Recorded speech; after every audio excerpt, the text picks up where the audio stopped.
Welcome to the 2025 Base Wage Attestation Form Guide. This is a guide that will help you understand what information needs to be reported, where to add it, what to avoid, and how to report complex cases. In this walkthrough, you should leave with a solid understanding of the 2025 Base Wage Attestation Form. Of course, if you have any questions or require assistance locating these forms or the instructions on how to submit them, please reach out to us at hicpuff_basewage@state.co.us. Let's begin. We're first going to begin by adding your provider name and PPID or NPI, otherwise known as a Medicaid ID or National Provider Identifier. We ask that you please use the name listed in the provider portal. Also, we'd like you to note that if you have multiple PPIDs or NPIs associated with this provider name, we ask that each ID submit a separate base wage attestation form.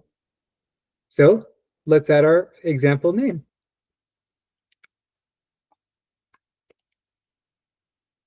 And of course, our example Medicaid ID.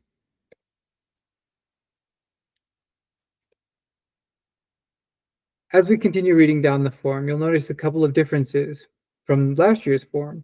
In this case, we've included the procedural codes on our primary services list so that we can make finding the primary services billed for in your claims a little bit faster. Next, you'll notice that we've included a little bit more detail in our instructions and help guide what is asked for under each column heading. Let's begin with the hourly tab, which you can find at the bottom left-hand corner in blue. Of course, there's also the per diem tab, which you'll notice is also in the bottom left-hand corner in green, but we'll cover that a little bit later. Let's begin by working on the hourly tab. Please note that this tab only includes services that can be classified as hourly. So if you don't see the service that you're trying to select in the drop-down menu for this tab, please look at the per diems drop-down menu in column H. Before we address anything in column A, let's go over a couple of definitions. We want to first establish who a direct care worker is, and by extension, who needs to be reported on this form. A direct care worker means a non-administrative employee or independent contractor of a provider agency or consumer-directed attendant support services employer who provides hands-on care, services, and support to older adults and individuals with disabilities across the long-term services and supports continuum within the home and community-based settings. We also want to stress that independent contractors also fall under the definition of a direct care worker. We need to assign a unique ID to each listed direct care worker. For example, you can use any ID associated with this DCW. However, we ask that you ensure there is no protected health information used, such as names, initials, or social security numbers. In this case, we're going to use direct care worker number 1, as it does not include any protected health information and makes it easier to add additional direct care workers. Let's begin.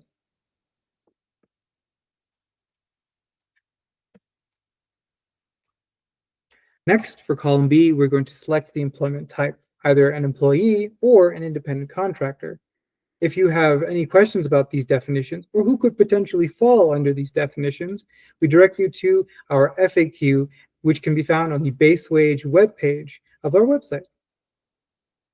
In this example, we're going to mark an employee. Once again, we'd like to say that although in this recording you may not see the drop-down menu, it will appear when you are filling out the information on your own computer. For columns C and D, we're going to be using 3 examples. Our first example is a direct care worker that has been with us prior to July 1st, 2024, and continues to work with us as of the submission date of this form. Because we know that the direct care worker has been working with us, we don't need to include a hire date nor an employment end date. For these 2 columns, we will use NA. For not applicable. Next, we have an hourly wage as of July 1st, 2024. So we're going to add that now.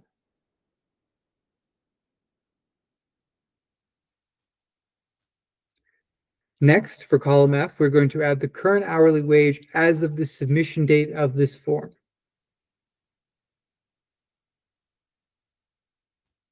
For column G, we are asking for the average number of hours worked per week, or the average number of hours the direct care worker performs this primary service per week. Although we are asking for an exact number, estimation does work if the direct care worker does not work the same hours or same schedule each week. Add our example. Next, for column H, we're going to select the primary service that they provide. So in this case, we're going to select homemaker. Next, we're going to add whether or not the direct care worker performs more than one service.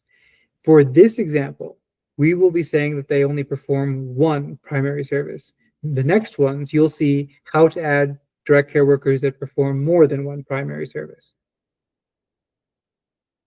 And then finally, for column J, we're going to add the county in which they perform this primary service. So let's begin by using El Paso. Moving on, we are now going to work with our second example, a direct care worker who was hired after July 1st, 2024. So let's begin.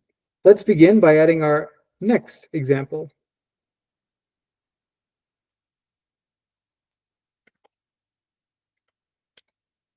Once again, we're going to make sure that we list them as an employee.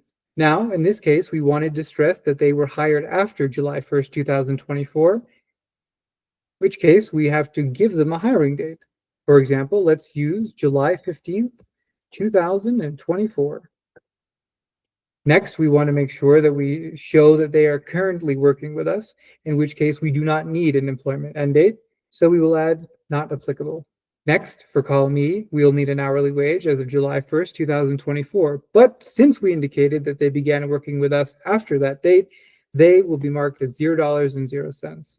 But they do have a current hourly wage or hourly wage as of the submission date, which we will add now. Next, the average number of hours worked per week. Let's use 17 and a half, for example. This is the direct care worker, which we wanted to illustrate, performs more than one primary service. So in this case, under column I, we will mark yes, and we will select the county in which they work. Let's use Boulder this time. Now, because we wanted to indicate that they are performing more than one primary service, let's use the same unique ID so that we can link the rows together.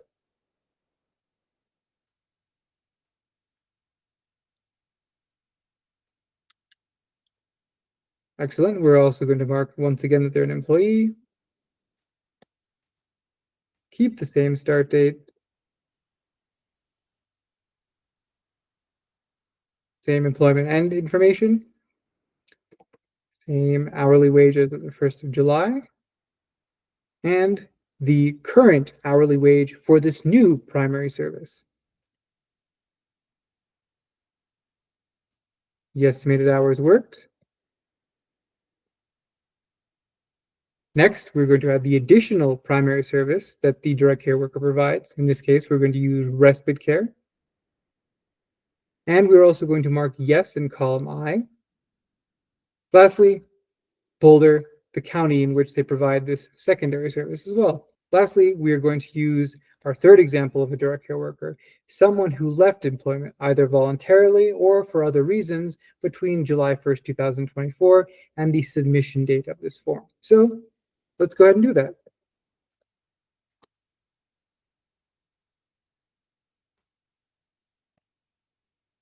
In this case, we're going to mark them as an independent contractor. They were, of course, working with us prior to July 1st, 2024, so we can mark not applicable. Next, we're going to add the date which they left employment. Again, it could be either voluntary or for other reasons, but we just want to mark the date which they left. Let's use August 25th, 2024 as an example. Next, we want to, of course, add their hourly wage. And finally, because we're asking for the current hourly wage, and we've already acknowledged that they have left employment, we're going to mark $0.00. We still need an accurate count of the average number of hours worked per week. We'll add that now. The primary service, in this case, supported community connector. Marking no. And we'll make the county Broomfield. And that covers the hourly tab of the 2025 base wage attestation. Next, we'll move on to the per diem tab. And now we're ready for the per diem tab of the 2025 Base Wage Attestation Form. First, we want to begin by ensuring that we have the same provider name and PPID/NPI as we do on the hourly tab. Let's add those now. As we read further, you'll notice a couple of differences between the per diem tab, which we're looking at now, and the hourly tab. In this case, we have a much shorter list of primary services. As we mentioned earlier in the recording, these are the only services which qualify as per diem. So if you have any services that you want to add but do not find them in the drop-down menu on this tab, please refer to the hourly tab and column H. Thank you. Moving forward, you'll see that we have similar instructions as the hourly tab, but with one notable exception, and we'll get to that as we continue filling out the form. Let's begin in column A with a brand new direct care worker that just performs per diem services. We will add a unique ID for them,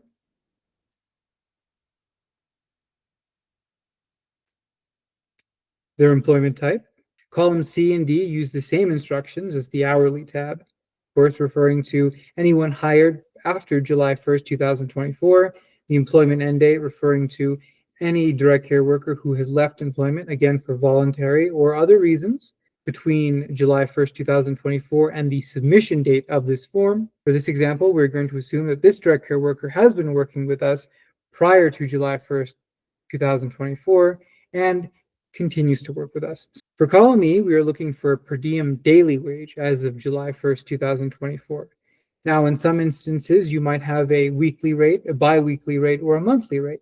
So we ask that you convert it into a daily rate and then add that daily rate into column E. So let's do so now. Next, we're going to add the current per diem daily wage.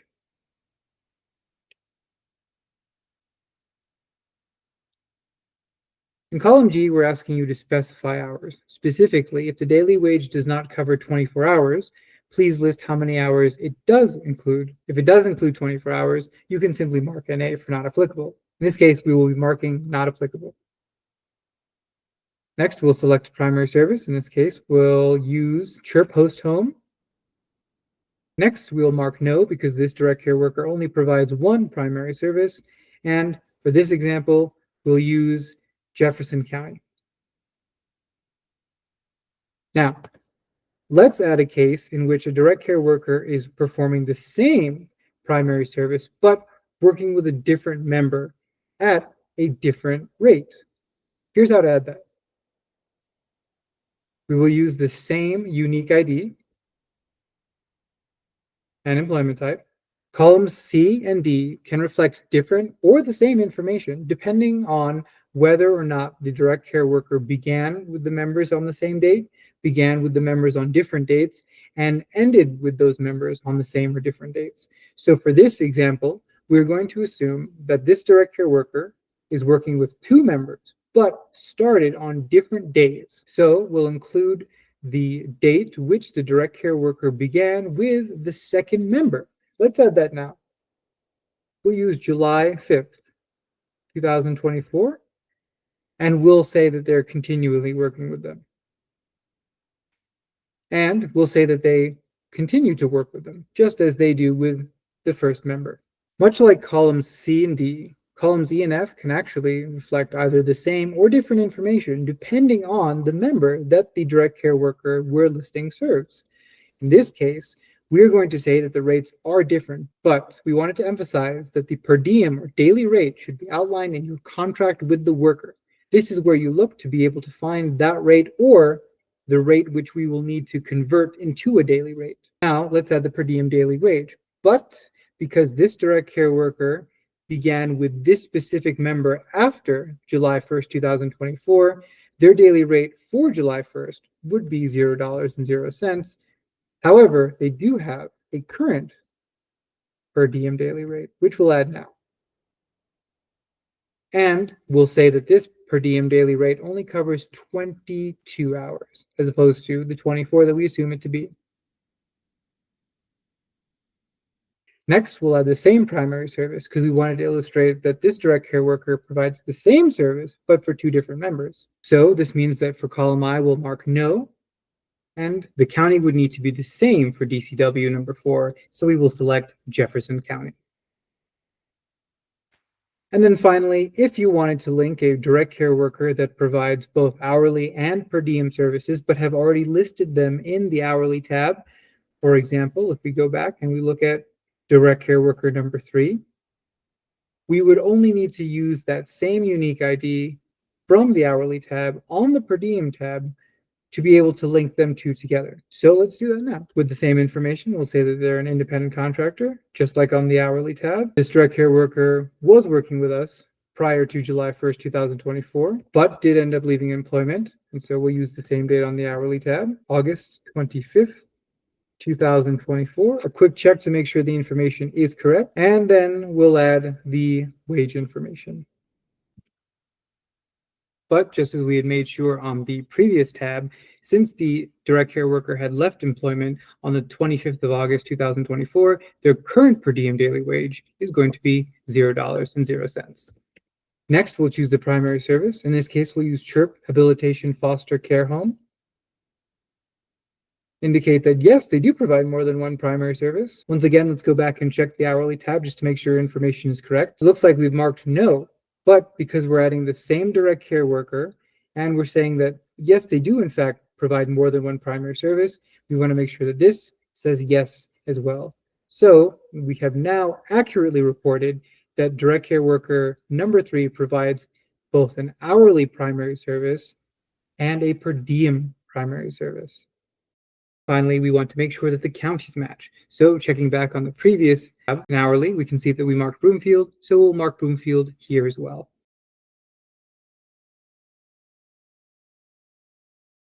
Thank you for walking through the 2025 Base Wage Attestation Form with us. If you have any questions or require any additional assistance, we ask that you please reach out to HICPUF_basewage at state.co.us. Thank you so much, and we look forward to your submissions.